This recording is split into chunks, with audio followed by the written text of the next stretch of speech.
নমস্কার প্রিয় শ্রোতা বন্ধুরা, রাধাকৃষ্ণ উইথ পিয়ালি চ্যানেলে আমি পিয়ালি আছি আজকে আপনাদের সাথে শ্রীমদ্ ভগবদ গীতা পাঠ করে শোনানোর জন্য। প্রিয় শ্রোতা বন্ধুরা, শ্রীমদ্ ভগবদ গীতা যে সকল ব্যক্তি এবং সর্বস্তরের ব্যক্তিদের অবশ্যই শোনা বা পড়া উচিত। শ্রীমদ্ ভগবদ গীতা যা মানুষের জীবন যাপন করার পরিবর্তন করতে পারে, এছাড়া মানুষের চারিত্রিক বৈশিষ্ট্য কিন্তু তুলে ধরতে পারে। সুতরাং প্রিয় শ্রোতা বন্ধুরা, শ্রীমদ্ ভগবদ গীতা অবশ্যই পাঠ করতে থাকুন। আজকের আলোচ্য বিষয় শ্রীমদ্ ভগবদ গীতার 6ঠ অধ্যায় ধ্যান যোগের 34 নং শ্লোক। প্রিয় শ্রোতা বন্ধুরা, এই 34 নং শ্লোকে ভগবান শ্রীকৃষ্ণ কি বলছেন, আসুন তার যথার্থ ব্যাখ্যা করা যাক।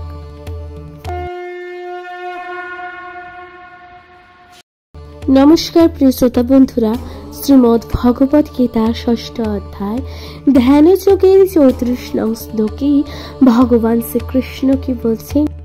6ঠ অধ্যায় 34 নং শ্লোকে ভগবান শ্রীকৃষ্ণ বলছেন, চঞ্চলং ওহি মনো কৃষ্ণ প্রমাথি বল প্রত্যীর্ষ তস্যাহং নিগৃহং মন্য বায়োরিব সুদুষ্করম। অর্থাৎ এই যে শ্লোকটি ভগবান শ্রীকৃষ্ণ বললেন, এই শ্লোকের অনুবাদ কি? অনুবাদে বলছে, হে কৃষ্ণ, মন অত্যন্ত চঞ্চল, বিক্ষিপ্ত, দুর্দমনীয় এবং অত্যন্ত বলবান। তাই তাকে নির্গ্রহ করা বায়ুকে বশীভূত করার মতন সুকঠিন বলে আমি মনে করি। শ্রোতা বন্ধুরা, ভগবান এইভাবে কিন্তু অনুবাদের ব্যাখ্যা করেছে। এরপর তাৎপর্যে ভগবান শ্রীকৃষ্ণ কি বলছেন জানেন? ভগবান বলছেন, মন এতই বলবান ও দুর্দমনীয় যে তা কখনো কখনো বুদ্ধির ওপর আধিপত্য বিস্তার করে। যদিও সাধারণত মনকে বুদ্ধির অধীনে থাকা উচিত। ব্যবহারিক জগতে মানুষকে প্রতিনিয়ত নানান রকম বিরুদ্ধ পরিস্থিতির সঙ্গে সংগ্রাম করতে হয়। তাই তার পক্ষে মনকে সংযত করা অবশ্যই অত্যন্ত কঠিন। কৃত্রিম উপায়ে শত্রু ও মিত্রের প্রতি সমদৃষ্টি সম্পন্ন হয়ে মনের ভারসাম্য রক্ষা করার চেষ্টা করলে প্রকৃতপক্ষে কোনো সংসারী মানুষ তা করতে পারে না। কেননা তা প্রচন্ড বেগবতী বায়ুকে রোধ করার থেকেও অধিক কঠিন। ভগবান তাই বলছেন যে বৈদিক শাস্ত্রে কঠোপনিষদে কি বলছেন দেখুন। কঠোপনিষদে একটি সুন্দর সংস্কৃত শ্লোকের ব্যাখ্যা করেছে। তা হচ্ছে, আত্মানাং রহিতনং বৃদ্ধি শরীরং রথমেব চ বুদ্ধিং তু সারথিং বৃদ্ধি মন প্রগ্রহমেব চ ইন্দ্রিয়াণি হয়ার্ণ অনিবৃষয়াস্তু সে গোচরান আত্মনিন্দ্রিয় মনোযুক্তং ভক্তৈ ত্যাগ অনুনিচ মনীষী। অর্থাৎ ভগবান শ্রীকৃষ্ণ বলছেন, এই দেহে বা দেহরূপ রথের আরোহী হচ্ছে জীবাত্মা এবং বুদ্ধি সেই রথের সারথি। মন হচ্ছে তাদের বলগা এবং ইন্দ্রিয়গুলো হচ্ছে তাদের ঘোড়া। এভাবে মন ও ইন্দ্রিয়ের সাহচর্যে আত্মা সুখ ও দুঃখ ভোগ করে। চিন্তাশীল মনীষীরা এভাবেই চিন্তা করেন। অর্থাৎ কোন চিন্তাশীল মনীষীরা কিন্তু এইভাবেই চিন্তা করে থাকে। এরপর ভগবান শ্রীকৃষ্ণ বলছেন, বুদ্ধির দ্বারা মনকে পরিচালিত হওয়া যায়, অর্থাৎ মানুষের বুদ্ধির দ্বারা মানুষের মন কিন্তু পরিচালিত হতে পারে। ভগবান তারপর বলছেন, কিন্তু মন এত বলবান ও দুর্দমনীয় যে বুদ্ধির দ্বারা পরিচালিত হওয়ার পরিবর্তে নিজেই বুদ্ধিকে গ্রাস করে। ঠিক যেমন অনেক সময় জটিল রোগ ও ওষুধের প্রতিষেধক ক্ষমতাকে অতিক্রম করে, এই রকম বলবান মনকে যোগ সাধনার মাধ্যমে সংযত করার বিধান দেওয়া হয়েছে। কিন্তু অর্জুনের মতন প্রকৃতি মার্গের মানুষের পক্ষে তা সাধন করা বাস্তব সম্মত নয়। তাহলে আধুনিক মানুষের সম্বন্ধে আর কি বলার আছে? ভগবান বলছেন, এই সম্পর্কে এখানে প্রদত্ত বায়ুর উপমা খুবই গুরুত্বপূর্ণ বা উপযুক্ত। অর্থাৎ এখানে কি বলছি? ভগবান বলছেন, বেগবতী বায়ুকে দমন করার ক্ষমতা কারোর নেই। অর্থাৎ যে বায়ু বেগ এর সহিত বইতে থাকে, সেই বায়ুকে দমন করার কি কারো ক্ষমতা আছে? কারণ নেই। আর তার থেকে অস্তিত্ব মনকে বশ করা আরো কঠিন। মনকে দমন করার সবচেয়ে সহজ পন্থা প্রদর্শন করে গেছেন শ্রী চৈতন্য মহাপ্রভু।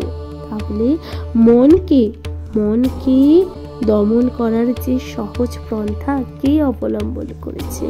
দেখুন, ভগবান বলছেন শ্রী চৈতন্য মহাপ্রভু। সেই পন্থা হচ্ছে পূর্ণ দৈর্ঘ্য সহকারে হরে কৃষ্ণ মহামন্ত্র কীর্তন করা। প্রিয় শ্রোতা বন্ধুরা, তাহলে শ্রী চৈতন্য মহাপ্রভু কিভাবে নিজের মনকে দমনের কথা বলেছেন? কিভাবে? হরে কৃষ্ণ মহামন্ত্রের দ্বারা। এটি সম্পাদনের জন্য প্রদত্ত উপায়টি হচ্ছে সবই মনকৃষ্ণ পদারবিন্দয়ে। মনকে সর্বতোভাবে ভগবান শ্রীকৃষ্ণের পাদপদ্মে নিয়োজিত করতে হবে। তাহলে আর মন আর কোনো কিছুর দ্বারা প্রভাবিত হয়ে মন বিক্ষিপ্ত হবে না। শ্রোতা বন্ধুরা, তাহলে এই যে আমাদের মনকে কিভাবে আমাদের নিয়ন্ত্রণে করতে হবে? ভগবান বলছেন, শ্রীকৃষ্ণের পাদপদ্মে নিয়োজিত করতে হবে। তাহলে আমাদের মন কোনো কিছুর দ্বারাই প্রভাবিত হয়ে বিক্ষিপ্ত হবে না। অর্থাৎ কোনো কিছুর দ্বারা যে প্রভাবিত হবে এবং তা বিক্ষিপ্তভাবে পড়ে যাবে, তা কিন্তু হবে না।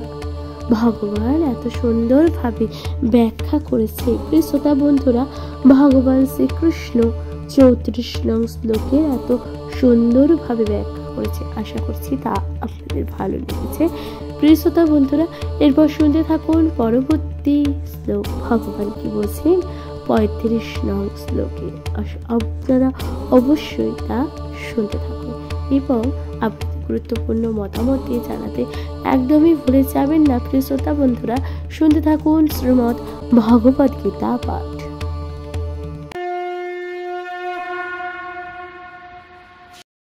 নমস্কার প্রিয় শ্রোতা বন্ধুরা, শ্রীমদ্ ভগবদ গীতার 6ষ্ঠ অধ্যায় ধ্যান যোগের 35 নং শ্লোকে ভগবান কি বলছেন দেখুন। এই শ্লোকে ভগবান বলছেন শ্রী ভগবান অর্থাৎ ভগবান স্বয়ং বলছেন।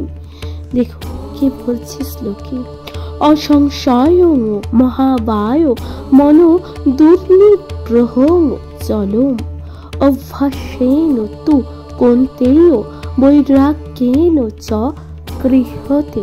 অর্থাৎ এই যে শ্লোকটি ভগবান বললেন, এই শ্লোকের অর্থ কি? এই শ্লোকের অনুবাদে ভগবান কি বলছেন দেখুন। ভগবান বলছেন, পরমেশ্বর ভগবান বললেন, অর্থাৎ পরমেশ্বর ভগবান বললেন, হে মহাবায়ু, হে মহাবায়ু, মন যে দুর্দমনীয় ও চঞ্চল তাতে কি কোনো সন্দেহ নেই, কিন্তু কিন্তু কোনটিও ক্রমশ অভ্যাস ও বৈরাগ্যের দ্বারা মনকে বশীভূত করা যায়। প্রিয় শ্রোতা বন্ধুরা, এই যে অনুবাদের কথাটির অর্থ কি? অনুবাদে যে বলেছে, হে মহাবায়ু, আমাদের মন যে দুর্দমনীয় এবং এবং চঞ্চল, এতে কিন্তু কোনো সন্দেহ নেই, কিন্তু এই অশান্ত মনকে নিজের নিয়ন্ত্রণে করা যায় কিভাবে? তা হচ্ছে ক্রমশ অভ্যাস ও বৈরাগ্যের দ্বারা মনকে নিজের বশীভূত করা যায়। প্রিয় শ্রোতা বন্ধুরা, ভগবান কত সুন্দরভাবে ব্যাখ্যা করেছে। এরপর ভগবান শ্রীকৃষ্ণ তাৎপর্য কি বলছেন? তাৎপর্য বলছেন, অবাধ্য মনকে সংযত করার কাঠিন্যের কথা যে অর্জুন ব্যক্ত করেছেন, ভগবান তা স্বীকার করেছেন, কিন্তু সেই সঙ্গে ভগবান এটিও জানিয়ে দিলেন যে অভ্যাস ও বৈরাগ্যের দ্বারা তা কখনো তা করা সম্ভব। সেই অভ্যাসটি কি? সেই অভ্যাসটি হচ্ছে বর্তমান যুগে তীর্থবাস, পরমাত্মার ধ্যান, মন ও ইন্দ্রিয়গুলির নিগ্রহ, ব্রহ্মচর্য পালন, একাকী অবস্থার আদি কঠোর বিধিনিষেধ পালন করা সম্ভব নয়। তবে কৃষ্ণ ভাবনামৃত অনুশীলন করার ফলে নববিধা ভগবত ভক্তির সাধন হয়ে থাকে। এই ভগবত ভক্তির প্রথম ও প্রধান অঙ্গ হচ্ছে কৃষ্ণ কথা শ্রবণ। শ্রোতা বন্ধুরা, ভগবত ভক্তির প্রথম অধ্যায় তাহলে কি? তাহলে হচ্ছে কৃষ্ণ কথা শ্রবণ করা। মনকে সমস্ত ভ্রান্তি ও অনর্থ থেকে শুদ্ধ করার জন্য এটি একটি অতি শক্তিশালী পন্থা। কৃষ্ণ কথা যত বেশি শ্রবণ করা যায়, মন ততই প্রবুদ্ধ হয়ে কৃষ্ণ বিমুখ বিষয়ের প্রতি অনাসক্ত হয়। কৃষ্ণ ভক্তির প্রতিকূল কার্যকলাপ থেকে মনকে অনাসক্ত করার ফলে সহজেই বৈরাগ্যের শিক্ষা লাভ করা যায়। বৈরাগ্য মানে হচ্ছে জড় বিষয়ের প্রতি অনাসক্তি এবং ভগবানের প্রতি আসক্তি। কৃষ্ণ লীলায় মনকে আসক্ত করার জন্য বিধিনিষেধ ও বৈরাগ্যের অনেক বেশি কঠিন। বস্তুত কৃষ্ণ লীলার প্রতি আসক্তি খুবই সহজ ও সাধ্য, কারণ কৃষ্ণ কথা শ্রবণ করা মাত্রই শ্রোতা তার প্রতি অনুরক্ত হয়। এই আসক্তিকে বলা হয় পরিশানুভাব বা পারমার্থিক তৃপ্তি। এই অনুভূতির আরেকটি ক্ষুধার্ত ব্যক্তিত্বের প্রতি গ্রাসে ক্ষুণ্ণবৃত্তি রূপ তৃপ্তির মতন। ক্ষুধার সময় যত ভোজন করা হয়, ততই তৃপ্তি ও শক্তি অনুভূতি হয়। ঠিক তেমনি ভক্তির প্রভাবে মন ও বিষয়াসক্তি থেকে মুক্ত হবার ফলে এক অপ্রাকৃতিক তৃপ্তি অনুভূতি হয়। এই পদ্ধতি অনেকটা সুদক্ষ চিকিৎসালয় এবং উপযুক্ত আহারের দ্বারা রোগ ও নিরাময়ের মতো। ভগবান শ্রীকৃষ্ণের চিন্ময় লীলা শ্রবণ করা হচ্ছে উন্মত্ত মনের সুদক্ষ চিকিৎসা এবং কৃষ্ণ প্রসাদ হচ্ছে ভবরোগ নিরাময়ের উপযুক্ত প্রথ্য। প্রিয় শ্রোতা বন্ধুরা, তাহলে ভগবান বলছেন যে দেখুন, সুদুঃখ অর্থাৎ ভগবান শ্রীকৃষ্ণের যে এই চিন্ময় লীলা শ্রবণ করা হচ্ছে উন্মত্ত মনের সুদক্ষ চিকিৎসার মতন, এবং কৃষ্ণ প্রসাদ হচ্ছে, কৃষ্ণের যে প্রসাদ হচ্ছে ভবরোগের নিরাময়ের পথ্য। পথ্য মানে কি? পথ্য মানে হচ্ছে ঔষধ, ঠিক আছে? ভগবান এভাবেই কিন্তু ব্যাখ্যা করেছেন। কৃষ্ণ ভাবনামৃতের পন্থাই হলো এই রোগের চিকিৎসা। অর্থাৎ মানুষের মন যখন অশান্ত হয়ে যায়, এই যে মানুষের মনকে, অশান্ত মনকে শান্ত করার জন্য কি করতে হবে? তাহলে এই রোগের একমাত্র ঔষধই হচ্ছে কৃষ্ণ ভাবনা, কৃষ্ণ ভাবনার ডুবে থাকা। শ্রোতা বন্ধুরা, ভগবান শ্রীকৃষ্ণ এইভাবেই 35 নং শ্লোকের ব্যাখ্যা করেছেন। আশা করছি তা আপনাদের ভালো লেগেছে। প্রিয় শ্রোতা বন্ধুরা, আপনারা কি কোথা থেকে শ্রীমদ্ ভগবদ গীতা পাঠ শুনছেন? আপনাদের গুরুত্বপূর্ণ মতামত দিয়ে জানাতে ভুলে যাবেন না। চ্যানেলে প্রথমবার শুনে থাকলে অবশ্যই চ্যানেলটিকে সাবস্ক্রাইব করে দিয়ে লাইক, কমেন্ট, শেয়ার করে পাশে থাকুন। প্রিয় শ্রোতা বন্ধুরা, শুনতে থাকুন পরবর্তী শ্লোক, 36 নং শ্লোক। ভগবান কি বলেছেন আসুন তার যথার্থ ব্যাখ্যা করা যাক। নমস্কার প্রিয় শ্রোতা বন্ধুরা, শ্রীমদ্ ভগবদ গীতার ধ্যান যোগের 6ষ্ঠ অধ্যায়ে 36 নং শ্লোকে ভগবান শ্রীকৃষ্ণ কি বলছেন? ভগবান শ্রীকৃষ্ণ বলছেন, অসংযত আত্মানাং যোগ দুষ্প্রাপ্য ইতি মে মতি বশ্যৎমানা তু যতোতা শক্যই অব বাস্তুপ মো পায়ত। প্রিয় শ্রোতা বন্ধুরা, ভগবান শ্রীকৃষ্ণ এই শ্লোকের মাধ্যমে কি বলেছেন, অর্থাৎ এই যে শ্লোকটি বলেছেন এর অনুবাদে ভগবান কি বলছেন? ভগবান শ্রীকৃষ্ণ বলছেন, যে ব্যক্তির চিত্ত অসংযত তার পক্ষে আত্মোপলব্ধি দুষ্প্রাপ্য, কিন্তু সংযত চিত্তে যথার্থই উপায় অবলম্বন পূর্বক সচেষ্ট ব্যক্তি অবশ্যই সিদ্ধি লাভ করেন, সেটি আমার অভিমত। ভগবান এত সুন্দরভাবে ব্যাখ্যা করেছেন। এরপর ভগবান শ্রীকৃষ্ণ তাৎপর্যে কি বলছেন? তাৎপর্যে বলছেন, পরমেশ্বর ভগবান জানিয়ে দিচ্ছেন যে জড় বিষয় থেকে মনকে অনাসক্ত করার যথার্থ চিকিৎসা গ্রহণ না করলে কখনোই আত্মোপলব্ধি লাভে সফল হওয়া যায় না। মনকে সুখ ও ভোগে নিয়োজিত রেখে যোগের অনুশীলন করাটা জল ঢেলে আগুন জ্বালাবার চেষ্টার সামিল। মনকে সংযত না করে যোগ ও অনুশীলন করাটা সময়ের অপচয় মাত্র। প্রিয় শ্রোতা বন্ধুরা, ভগবান শ্রীকৃষ্ণ কত সুন্দরভাবে তা বলেছে। এই যে সময়ের অপচয় বিষয়টি কত সুন্দরভাবে ভগবান বর্ণনা করলেন। এই ধরনের লোক দেখানো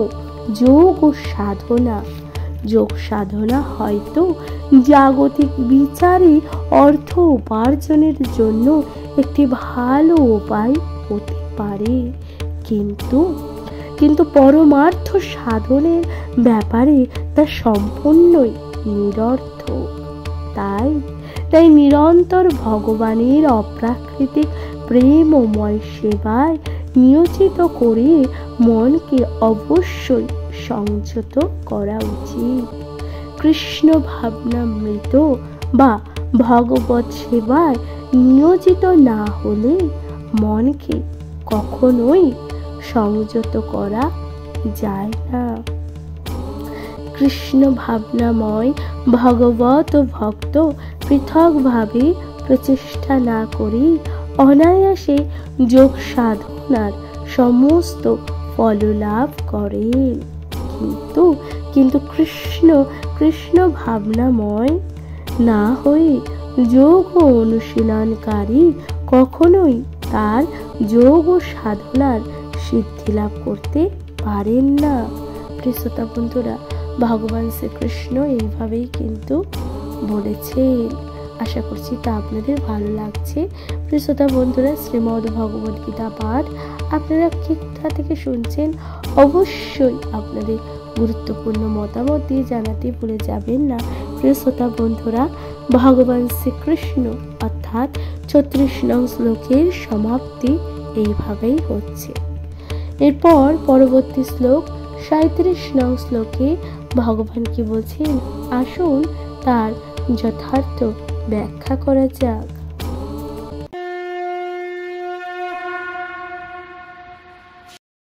নমস্কার প্রিয় শ্রোতা বন্ধুরা, শ্রীমদ্ ভগবদ গীতা 6ষ্ঠ অধ্যায় ধ্যান যোগের 37 নং শ্লোকে ভগবান শ্রীকৃষ্ণ কি বলছেন, অর্থাৎ এখানে অর্জুন উবাচ, অর্জুন বলছেন, অযতি শ্রদ্ধেয় পদে যোগশ্চ লিত মানুষ অপ্রাপ্য যোগ সং সিদ্ধিং কাং গতিং কৃষ্ণং গচ্ছতি। প্রিয় শ্রোতা বন্ধুরা, অর্জুন এখানে বলছি, অর্থাৎ এই যে শ্লোকটি বললেন, এই শ্লোকের মাধ্যমে অর্জুন কি বলছেন, অর্জুন বলছেন, অনুবাদে বলছে, অর্জুন জিজ্ঞাসা করলেন, হে কৃষ্ণ, যিনি প্রথমে শ্রদ্ধা সহকারে যোগ যুক্ত থাকার পরে চিত্ত চাঞ্চল্য হেতু ভ্রষ্ট হয়ে যোগে সিদ্ধি লাভ করতে অসমর্থ হন, সেই ব্যর্থ যোগীর কি গতি লাভ হয়, সেটা জিজ্ঞাসা করছে অর্জুন। অর্থাৎ অর্জুন কত সুন্দরভাবে জিজ্ঞাসা করছে, হে কৃষ্ণ, যিনি শ্রদ্ধা সহকারে যুক্ত থাকার পরেও চিত্ত চাঞ্চল্য হেতু ভ্রষ্ট হয় এবং সিদ্ধি লাভে অসমর্থ হয়, সে ব্যক্তির কি যোগীর গতি লাভ হয়, সে কি যোগীর গতি লাভ করতে পারে? এর তাৎপর্যে তাহলে কি বলা হয়েছে প্রিয় শ্রোতা বন্ধুরা? তাৎপর্যে বলছে, ভগবদ গীতায় আত্মোপলব্ধির পন্থা বা যোগের কথা বর্ণনা করা হয়েছে। এই জড় দেহটি যে জীবের স্বরূপ নয়, কিন্তু সে তার থেকে পৃথক আত্মা এবং সচ্চিদানন্দ জীবের তার আনন্দ নিত্য আছে। এই জ্ঞানই হলো আত্মোপলব্ধির মূল নীতি। তাই ভগবান বলছেন, এই স্বরূপ অপ্রাকৃতিক, এই যে স্বরূপ তা অপ্রাকৃতিক, তা জড় দেহে ও মনের অতীত। জ্ঞান যোগে, অষ্টাঙ্গ যোগে অথবা ভক্তি যোগের মাধ্যমে এই আত্মোপলব্ধির অন্বেষণ করতে হবে। সবকটি পন্থাতেই অনুশীলনকারীকে জানাতে হবে জীবের সম্পর্কে পুনঃপ্রতিষ্ঠা করে কৃষ্ণ ভাবনায় সর্বোচ্চ সিদ্ধির স্তর লাভ করা যায়। অর্থাৎ ভগবান বলছেন যে ভগবানের সাথে সেই সিদ্ধি সম্পূর্ণ পুনঃপ্রতিষ্ঠা করে কৃষ্ণ ভাবনার সর্বোচ্চ সিদ্ধির স্তর লাভ করা যায়। এরপর ভগবান বলছেন, এই 3টি পথের যে কোনো একটিকে অবলম্বন করলে এক সময় গন্তব্যস্থলে পৌঁছানো যায়। অর্থাৎ ভগবান শ্রীকৃষ্ণ বলছেন, এই যে 3টি পথের একটি পথকে অবলম্বন করলে মানুষ এক না এক সময় নিজের গন্তব্যস্থলে ঠিকই পৌঁছে যাবে। ভগবদ গীতায় 2য় অধ্যায় ভগবান এই বিষয়ে আশ্বাস দিয়ে বলেছেন। অর্থাৎ ভগবদ গীতার 2য় অধ্যায় ভগবান কিন্তু এ বিষয়ে আশ্বাস দিয়ে বলেছেন। ভগবান শ্রীকৃষ্ণ এরপর বলছেন যে পরমার্থ সাধনের পথে স্বল্প প্রচেষ্টাও জড়বন্ধন থেকে মুক্ত হওয়ার এক মহান আশা প্রদান করে থাকে। এই 3টি পন্থার মধ্যে ভক্তি যোগে এই যুগের পক্ষে সর্বাপেক্ষা উপযোগী। কারণ ভগবানকে জানবার জন্য এটি সবচেয়ে সহজ পথ। মন থেকে সমস্ত সংশয় দূর করবার জন্য অর্জুন আবারও ভগবানকে তার পূর্বের উক্তির বিষয়ে জিজ্ঞাসা করলেন। যথেষ্ট নিষ্ঠার সঙ্গে আমরা আত্মোপলব্ধির পন্থা অবলম্বন করতে পারি, কিন্তু জ্ঞান যোগ ও অষ্টাঙ্গ যোগের পন্থা সাধারণত এই যুগে অত্যন্ত কঠিন। তাই ঐকান্তিক চেষ্টা থাকলেও নানা কারণে পদঙ্খলোতন হতে পারে। প্রথমত কেউ হয়তো যথেষ্ট গুরুত্বের সঙ্গে পন্থাটি অনুশীলন নাও করতে পারে। পরমার্থ সাধনে ব্রতী হবার মায়ার বিরুদ্ধে যুদ্ধ ঘোষণা করার স্বামী। অতএব কেউ যখন জড় বন্ধন থেকে মুক্ত হবার চেষ্টা করে, তখন মায়া বা জড় প্রকৃতি তাকে নানাভাবে প্রলোভিত করে পরাভূত করার চেষ্টা করে। বদ্ধ জীব এমনিতেই জড় প্রকৃতির দ্বারা মুগ্ধ হয়ে আছে এবং পরমার্থ সাধন করার সময় তার পুনরায় প্রলোভিত হওয়া সম্ভাবনা থাকে। একে বলা হয় যোগোচ্ছলিত মানুষ, অর্থাৎ যোগের পথ থেকে ভ্রষ্ট হয়ে পড়া। এভাবেই যোগভ্রষ্ট হয়ে পড়লে তার পরিণাম কি হয় তা জানবার জন্য অর্জুন কিন্তু উৎসুক হয়েছেন। অতএব প্রিয় শ্রোতা বন্ধুরা, এখানেই সমাপ্ত হচ্ছে 37 নং শ্লোক। আশা করছি তা আপনাদের ভালো লাগছে। প্রিয় শ্রোতা বন্ধুরা, শ্রীমদ্ ভগবদ গীতা পাঠ আপনারা কি কোথা থেকে শুনছেন, দয়া করে আপনাদের গুরুত্বপূর্ণ মতামত দিয়ে জানাতে একদমই ভুলে যাবেন না। চ্যানেলে প্রথমবার শুনে থাকলে অবশ্যই চ্যানেলটিকে সাবস্ক্রাইব করে দিয়ে লাইক, কমেন্ট, শেয়ার করে অবশ্যই পাশে থাকুন। প্রিয় শ্রোতা বন্ধুরা, এর পরবর্তী শ্লোক 38 নং শ্লোকে ভগবান শ্রীকৃষ্ণ কি বলছেন, আসুন তার যথার্থ ব্যাখ্যা করা যাক। শুনতে থাকুন শ্রীমদ্ ভগবদ গীতা পাঠ। নমস্কার প্রিয় শ্রোতা বন্ধুরা, শ্রীমদ্ ভগবদ গীতার ষষ্ঠ অধ্যায় ধ্যানযোগের 38 নং শ্লোকে ভগবান শ্রীকৃষ্ণ কি বলছেন। ভগবান শ্রীকৃষ্ণ কশ্চিন্নয় অভয় বিশিষ্ট বিভ্রান্ত চিহ্ন অভ্রমিমেব নশ্যতি অপ্রতিষ্ঠ মহাবায় বিমূঢ় ব্রাহ্মণ প্রতি। প্রিয় শ্রোতা বন্ধুরা, ভগবান শ্রীকৃষ্ণ এই শ্লোকের অনুবাদে কি বলছেন? অনুবাদে বলছেন, হে মহাবায়ক কৃষ্ণ, যোগভ্রষ্ট ব্যক্তি ব্রহ্মলাভের পথে বিমূঢ় হয়ে পারমার্থিক ও জাগতিক উভয়ভাবে ব্যর্থতার কারণে আশ্রয়হীন হওয়ার ফলে কি ছিন্ন মেঘের মতো একেবারে নষ্ট হয়ে যাবে না। ভগবান শ্রীকৃষ্ণ কিন্তু এইভাবে বলেছেন। এ তাৎপর্যে বলতে গিয়ে ভগবান কি বলছেন? তাৎপর্যে ভগবান বলছেন, দুটি পথ ধরে অগ্রসর হওয়া যায়। যা বিষয়াসক্ত তার পরমার্থ নিয়ে মাথা ঘামানো না।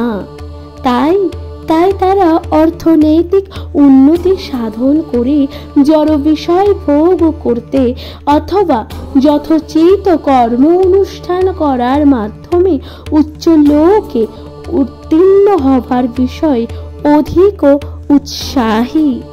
শ্রোতা বন্ধুরা, ভগবান বলছেন, কেউ যখন পারমার্থিক পথ অবলম্বন করে, অর্থাৎ কোনো মানুষ যখন পারমার্থিক পথ অবলম্বন করে, তখন তাকে সব রকম বৈষয়িক কর্ম পরিত্যাগ করতে হয় এবং সব রকম তথাকথিত জড় সুখ ভোগ পরিত্যাগ করতে হয়। প্রিয় শ্রোতা বন্ধুরা, ভগবান তাই বলছেন, প্রিয় শ্রোতা বন্ধুরা, ভগবান শ্রীকৃষ্ণ তাই বলছেন, এই পরমার্থ সাধনে সাধক যদি সফল না হন, তখন আপাত দৃষ্টিতে মন হয় তিনি দুই দিকেই হারালেন। শ্রোতা বন্ধুরা, তিনি জড় সুখ ভোগ করতে পারলেন না, আবার পারমার্থিক সিদ্ধিও লাভ করতে পারলেন না। শ্রোতা বন্ধুরা, দেখুন, এই যে পারমার্থিক পথ কোনো ব্যক্তি যদি বেছে নেন, সেই সাধক সেই পারমার্থিক পথে যদি অবলম্বন করে সাফল্য না পায়, তাহলে সেই সাধকের তখন মনে হতে পারে যে সে আপাত দৃষ্টিতে দুই দিকই হারালেন।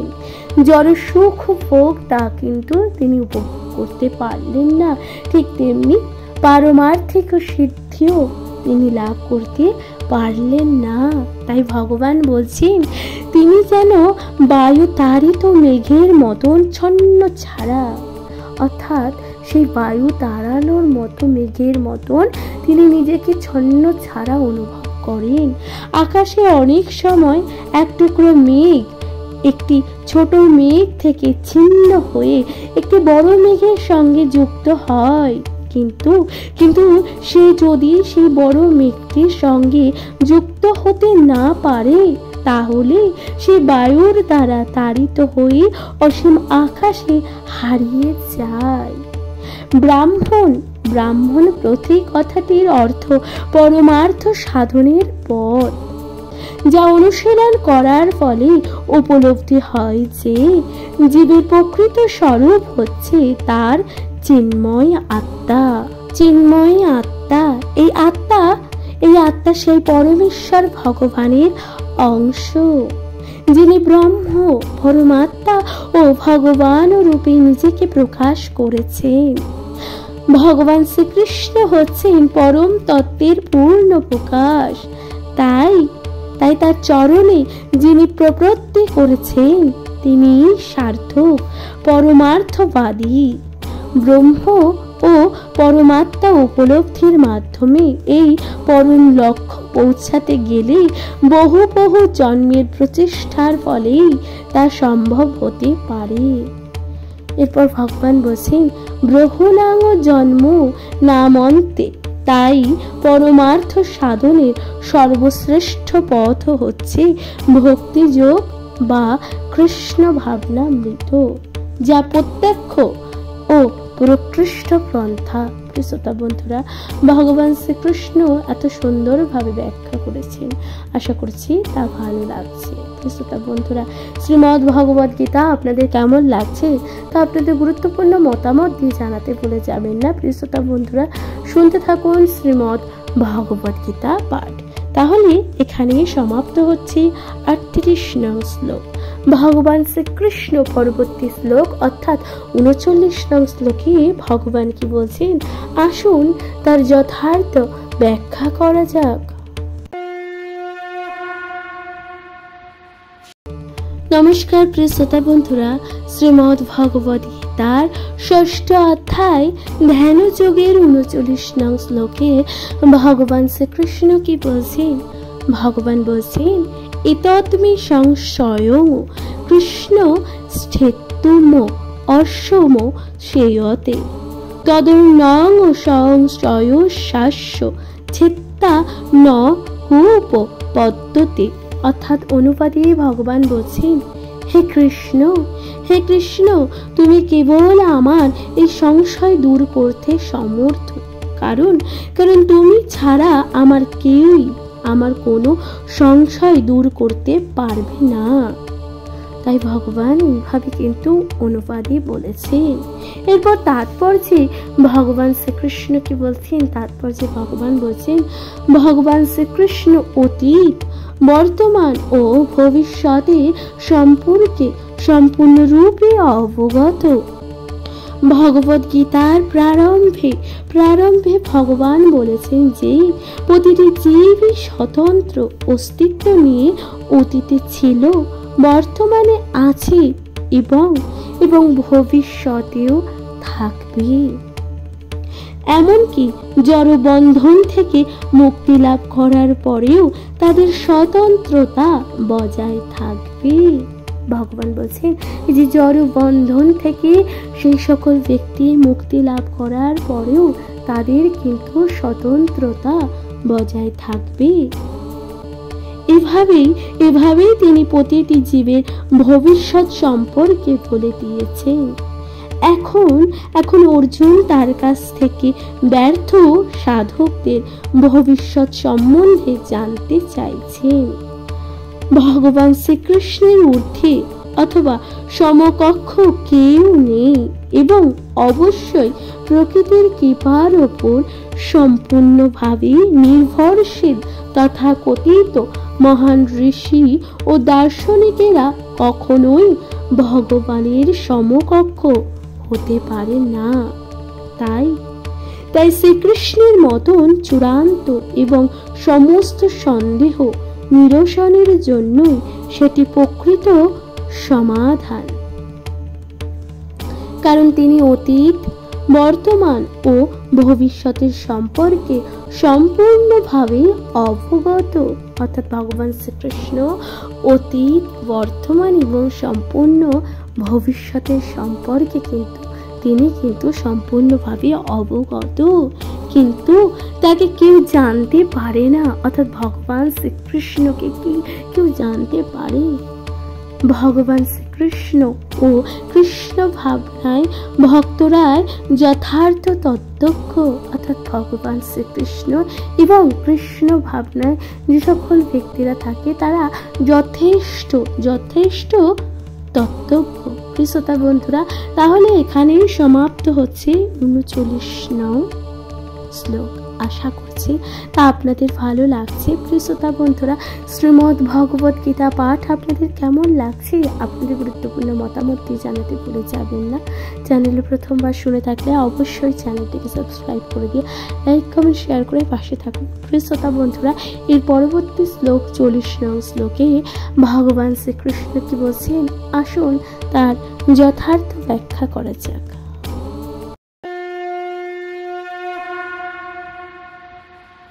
নমস্কার প্রিয় শ্রোতা বন্ধুরা, শ্রীমদ্ ভগবত গীতার 6ষ্ঠ অধ্যায় ধ্যান যোগের 40 নং শ্লোকে কি বলছে? এখানে শ্রী ভগবান অর্থাৎ শ্রী ভগবান বলছেন 40 নং শ্লোকে বলছেন, পার্থ নৈবেহ নামর্থ বিশালস্তস্য বিদ্যতে নহি কল্যাণকৃত কষ্টিত দুর্গতি তাত গোষ্ঠীতি। শ্রোতা বন্ধুরা, এই যে শ্লোকটি ভগবান বললেন, এই শ্লোকের অনুবাদে কি বলছেন? এই শ্লোকের অনুবাদে ভগবান বলছেন, পরমেশ্বর ভগবান বললেন, হে পার্থ শুভানুষ্ঠানকারী পরমার্থ বিধি ইহলোক ও পরলোক কোনো দুর্গতি হয় না। যে বৎসর কল্যাণকারীরা কখনো অধোগতি হয় না।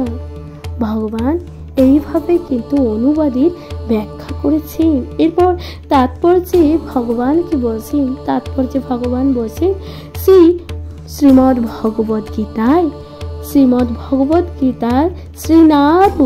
শ্রী নারদ মুনি শ্রীল ব্যাসদেবকে এই উপদেশ দিয়েছেন।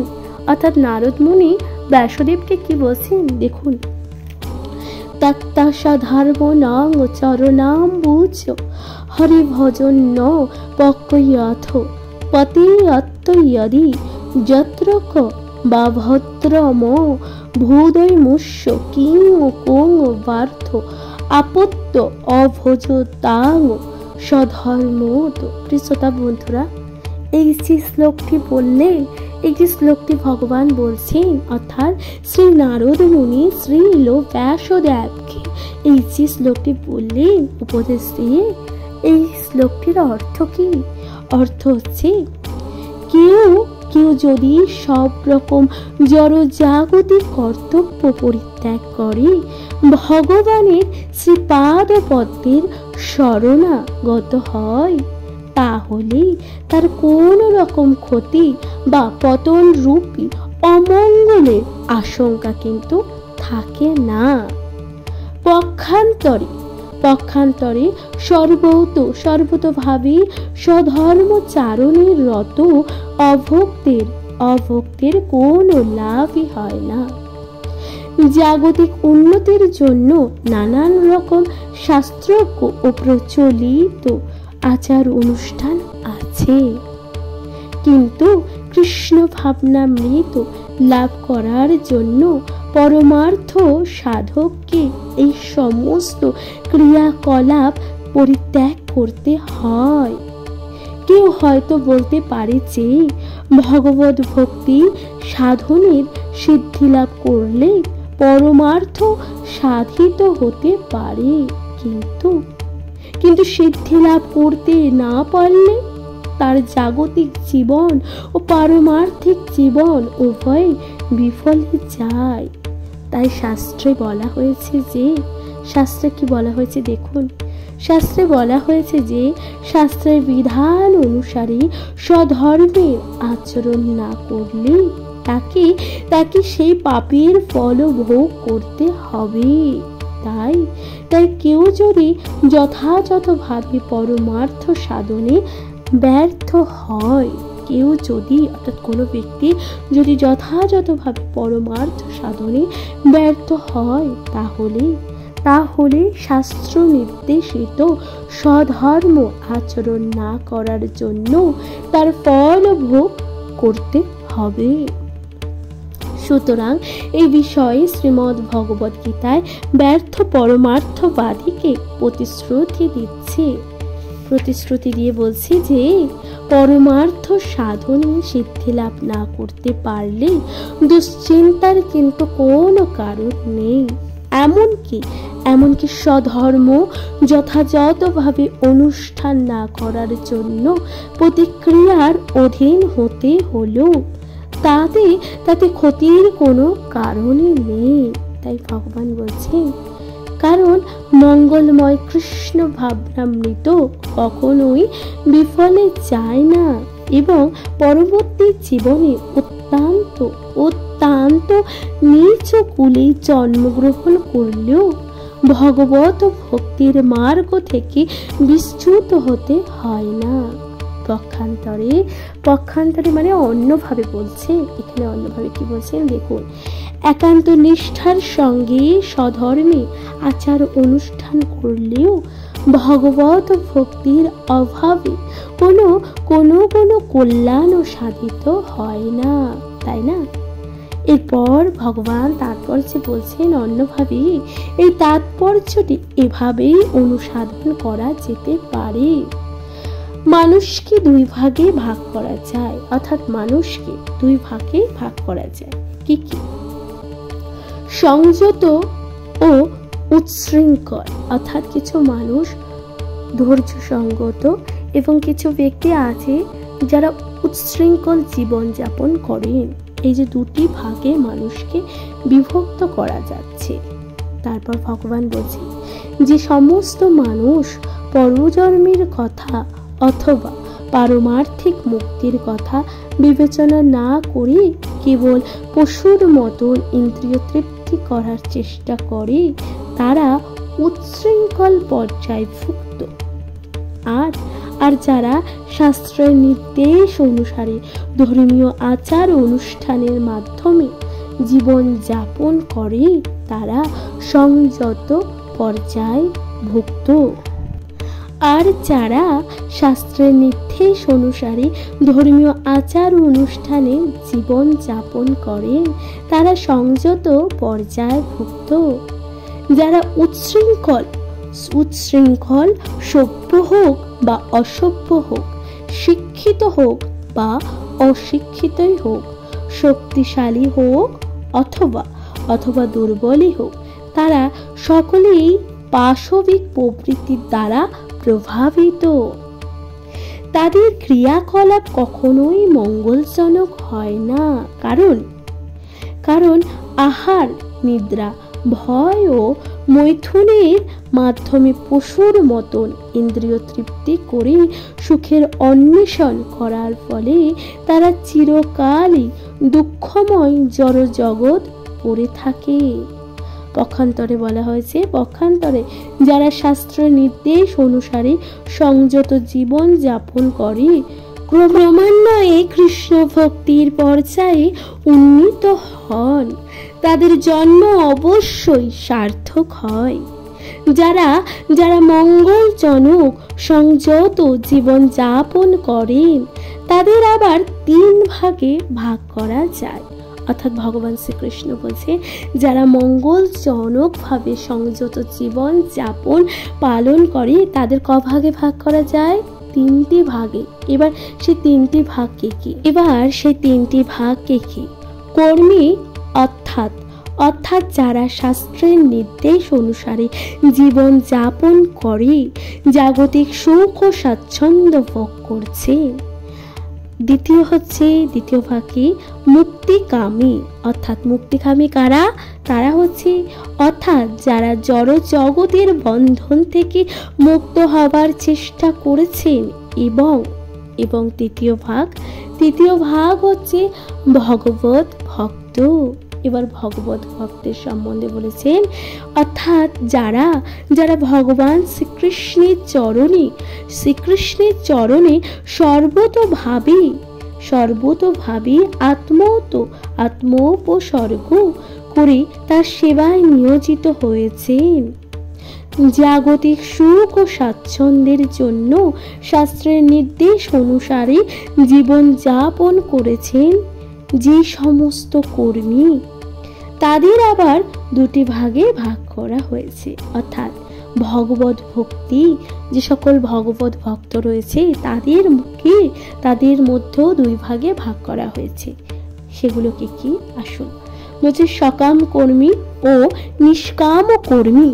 এবার সকাম কর্মী ও নিষ্কাম কর্মী সম্বন্ধে ভগবান কি বলেছেন? ভগবান বলেছেন, ধর্ম আচরণ করার প্রভাবে অর্জিত পূর্ণ ফলের বলে যারা জড় সুখ ভোগ করতে চান তারা তার জীবনে উন্নত জীবন প্রাপ্ত হন, এমনকি তারা স্বর্গলোক প্রাপ্ত হন।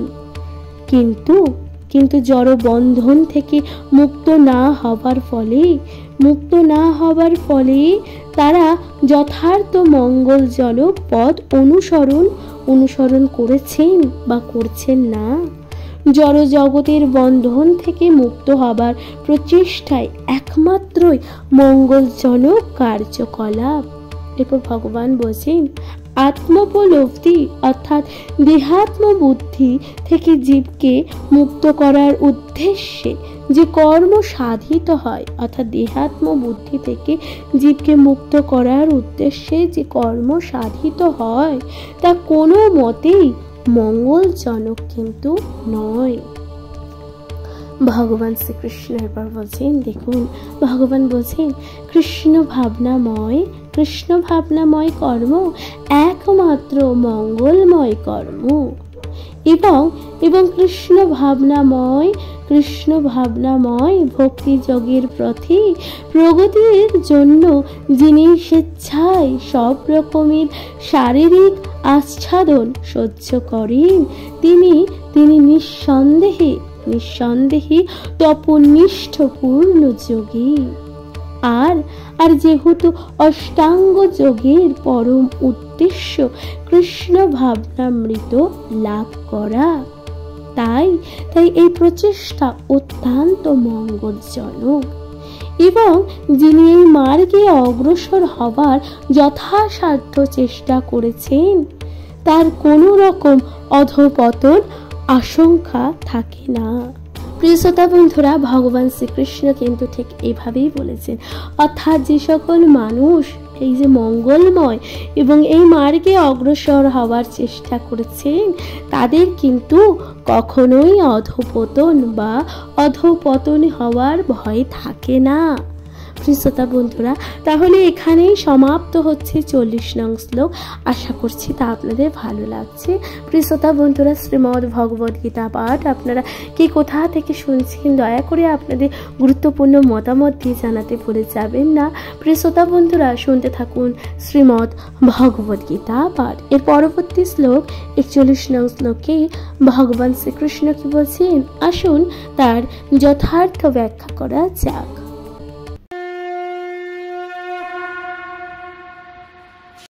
নমস্কার প্রিয় শ্রোতা বন্ধুরা, শ্রীমদ্ ভগবদ গীতার 6ষ্ঠ অধ্যায় ধ্যানযোগের 41 নং শ্লোকে ভগবান শ্রীকৃষ্ণ বলছেন, প্রাপ্য পূর্ণ কৃতাং লোকানুসিতা শাশ্বতী সমা শুচিনাং শ্রীমতাং গেহে যোগভ্রষ্টি অভিজায়তে।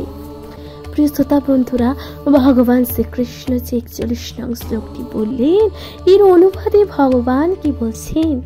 ভগবান বলছেন, যোগভ্রষ্ট ব্যক্তি পুণ্যবানদের প্রাপ্য স্বর্গাদি লোক সমূহে বহু বছর বাস করি সদাচারী ব্রাহ্মণ অথবা সম্ভ্রান্ত ধনী গৃহে জন্মগ্রহণ করেন।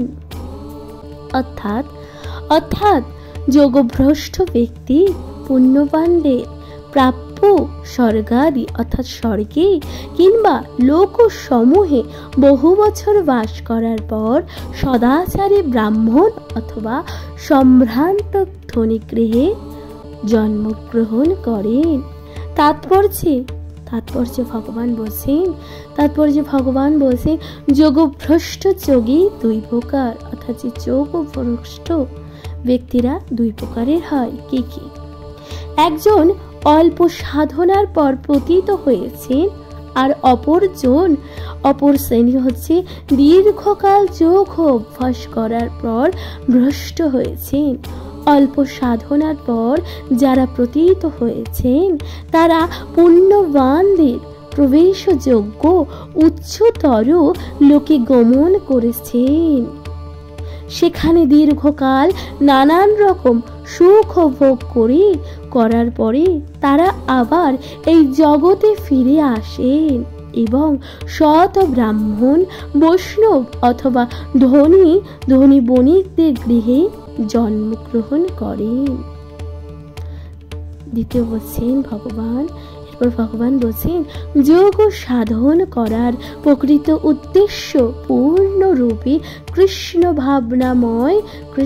ভাবনাময় অমৃত লাভ করা, যার এই অধ্যায়ের শেষ শ্লোকটিতে বর্ণনা করা হয়েছে।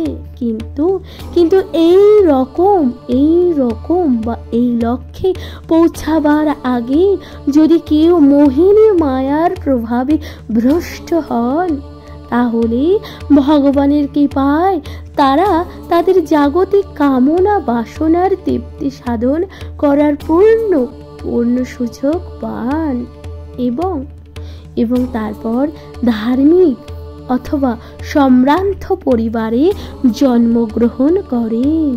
এই ধরনের পরিবারে জন্মগ্রহণ করার সুযোগ করে তারা পূর্ণ কৃষ্ণ ভাবনামৃতের স্তরে নিজেদেরকে উন্নীত করার জন্য সচেষ্ট হতে পারেন। শ্রোতা বন্ধুরা, ভগবান শ্রীকৃষ্ণ এইভাবেই কিন্তু 41 নং শ্লোকের ব্যাখ্যা করেছেন। আশা করছি তা আপনাদের ভালো লাগছে। প্রিয় শ্রোতা বন্ধুরা, 41 নং শ্লোক তাহলে এখানেই সমাপ্ত হচ্ছে। এর পরবর্তী শ্লোক 42 নং শ্লোকে ভগবান শ্রীকৃষ্ণ কি বলছেন, আসুন তার যথার্থ ব্যাখ্যা করা যাক।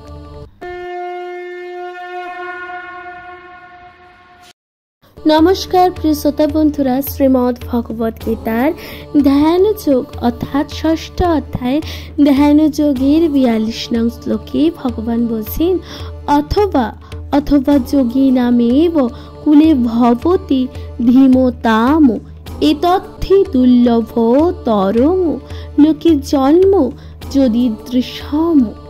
প্রিয় শ্রোতা বন্ধুরা, এই যে 42 নং শ্লোকে ভগবান বলেছেন, এই শ্লোকের অনুবাদে অনুপাতে ভগবান কি বলছেন, এই শ্লোকের অনুপাতে ভগবান বলছেন অথবা অথবা হচ্ছে দীর্ঘ সাধনার পর যোগভ্রষ্ট পুরুষ জ্ঞানবান ও যোগীগণের বংশে জন্মগ্রহণ করেন। অর্থাৎ যোগভ্রষ্ট পুরুষ যোগীগণের বংশে কিন্তু জন্মগ্রহণ করেন। এই প্রকার জন্ম জগতে অবশ্যই অত্যন্ত দুর্লভ। তাহলে ভগবান বলছেন এই যে যোগভ্রষ্ট পুরুষ পুনরায় যখন জন্মগ্রহণ করে, কাদের বংশে বা কাদের ঘরে জন্মগ্রহণ করেন, বলছে যোগীগণের বংশে জন্মগ্রহণ করেন। এরপর ভগবান তাৎপর্যে বলছেন যে এই শ্লোকে যোগী এবং পরমার্থবাদক সাধকদের কুলে জন্মগ্রহণ করার প্রশংসার কথা বলা হয়েছে। কারণ এই রকম কুলে জন্ম হবার ফলে শিশু জীবনের শুরু থেকেই পরমার্থ সাধনের প্রেরণা লাভ করে থাকে। বিশেষ করে আচার্য অথবা গোস্বামী পরিবারে জন্মগ্রহণ হবার ফলে এটি হয়ে থাকে। পরম্পরা এবং শিক্ষার প্রভাবে এই সমস্ত পরিবারগুলো বিদ্বান ও ভক্তিযোগ্য হবার ফলে গুরুপদ প্রাপ্ত হন। ভারতবর্ষে এই রকম বহু আচার্য পরিবার আছে যিনি কিন্তু যথেষ্ট শিক্ষা ও অনুশীলনের অভাবে এখন অনেকেই বিচ্যুত হয়েছে। ভগবানের কৃপার প্রভাবে কোনো পরিবারে এখনো পুরুষানুক্রমে সাধনের বা সাধকের আবির্ভাব হয়ে থাকে। এই রকম পরিবারে জন্মগ্রহণ করা নিঃসন্দেহে অত্যন্ত সৌভাগ্যের বিষয়। সৌভাগ্যক্রমে ভগবানের কৃপার প্রভাবে আমাদের আচার্যদেরও ও বিষ্ণুপাদ শ্রী শ্রী শ্রীমদ ভক্তি সিদ্ধান্ত সরস্বতী গোস্বামী মহারাজ ও আমি স্বয়ং এই রকম পরিবারে অর্থাৎ আমি স্বয়ং এই পরিবারে জন্মগ্রহণ করার সুযোগ পেয়েছি। এখানে আমি বলতে স্বয়ং শ্রীল গোস্বামীর কথা বলা হয়েছে। এবং জীবনের শুরু থেকেই আমরা ভগবত ভক্তি অনুশীলন করার সৌভাগ্য করেছি। অর্থাৎ জন্মলাভ করার পর থেকেই কিন্তু ভগবত ধ্যান করার যে সৌভাগ্য অর্জন করেছি, সেই কথাই এখানে বলা হয়েছে। দৈবের বিধান ও পরবর্তীকালে আমরা পরস্পরের সঙ্গে মিলিত হয়েছিলাম। অর্থাৎ দৈব কৃপার ফলে এই যে শ্রীল গোস্বামী এবং সরস্বতী গোস্বামী মহারাজ কিন্তু পরবর্তীকালে একে অপরের সাথে মিলিত হয়েছিলেন। প্রিয় বন্ধুরা, তাহলে এখানেই সমাপ্ত হচ্ছে 42 নং শ্লোক। আশা করছি তা আপনাদের ভালো লাগলো। প্রিয় শ্রোতা বন্ধুরা, আপনারা কি কোথা থেকে শ্রীমদ্ ভগবত গীতা পাঠ শুনছেন, দয়া করে আপনাদের গুরুত্বপূর্ণ মতামত দিয়ে জানাতে ভুলে যাবেন না। প্রিয় শ্রোতা বন্ধুরা, শ্রীমদ্ ভগবত গীতা পাঠ যা জীবের সকল স্তরের ব্যক্তি তথা সকল মানুষকে শোনা বা পড়া উচিত। শ্রীমদ্ ভগবত গীতা আপনি স্বয়ং পড়ুন এবং শুনুন এবং আপনার কাছের মানুষের সাথে তা ভাগ করে নিতে একদম ভুলে যাবেন না। শ্রীমদ্ ভগবত গীতা আপনি নিজে এবং আপনার কাছের মানুষের সাথে ভাগ করে নিন। আপনাদের কেমন লাগছে শ্রীমদ্ ভগবত গীতা পাঠ? অবশ্যই আপনাদের গুরুত্বপূর্ণ মতামত দিয়ে জানাতে ভুলে যাবেন না। শ্রোতা বন্ধুরা, চ্যানেলে যদি প্রথমবার শুনে থাকেন অবশ্যই চ্যানেলটিকে সাবস্ক্রাইব করে দিতে ভুলে যাবেন না। লাইক, কমেন্ট, শেয়ার করে অবশ্যই পাশে থাকুন। প্রিয় শ্রোতা বন্ধুরা, শ্রীমদ্ ভগবত গীতা যা মানুষের জীবন যাপন, যা মানুষের চেতনাকে জাগ্রত করতে এবং যা মানুষের চিন্তা ভাবনাকে উন্নত করতে এবং মানুষের দিক প্রদর্শন করার জন্য শ্রীমদ্ ভগবদ গীতা, যা অত্যন্ত গুরুত্বপূর্ণ একটি গ্রন্থ। শ্রীমদ্ ভগবদ গীতা যা গুরু পরম্পরায় এবং একে অপরকে জীবনের মার্গে এবং জীবনে উন্নতির স্বার্থে শ্রীমদ্ ভগবদ গীতা যা অত্যন্তই গুরুত্বপূর্ণ। প্রিয় শ্রোতা বন্ধুরা, আপনি স্বয়ং শ্রীমদ্ ভগবদ গীতা পাঠ শুনতে থাকুন এবং আপনার কাছের মানুষের সাথেও শ্রীমদ্ ভগবদ গীতা পাঠ ভাগ করে নিন। শুনতে থাকবেন শ্রীমদ্ ভগবদ গীতা পাঠ। আশা করছি তা আপনাদের ভালো লেগেছে। আজকের মতন জানাচ্ছি বিদায়। ভালো থাকুন, সুস্থ থাকুন, শুনতে থাকুন শ্রীমদ্ ভগবদ গীতা পাঠ। নমস্কার, ভালো থাকবেন, সুস্থ থাকবেন। আজকের মতো জানাচ্ছি বিদায়। জয় শ্রী রাধে রাধে। কমেন্টে লিখতে ভুলে যাবেন না। জয় শ্রী রাধা কৃষ্ণ। নমস্কার।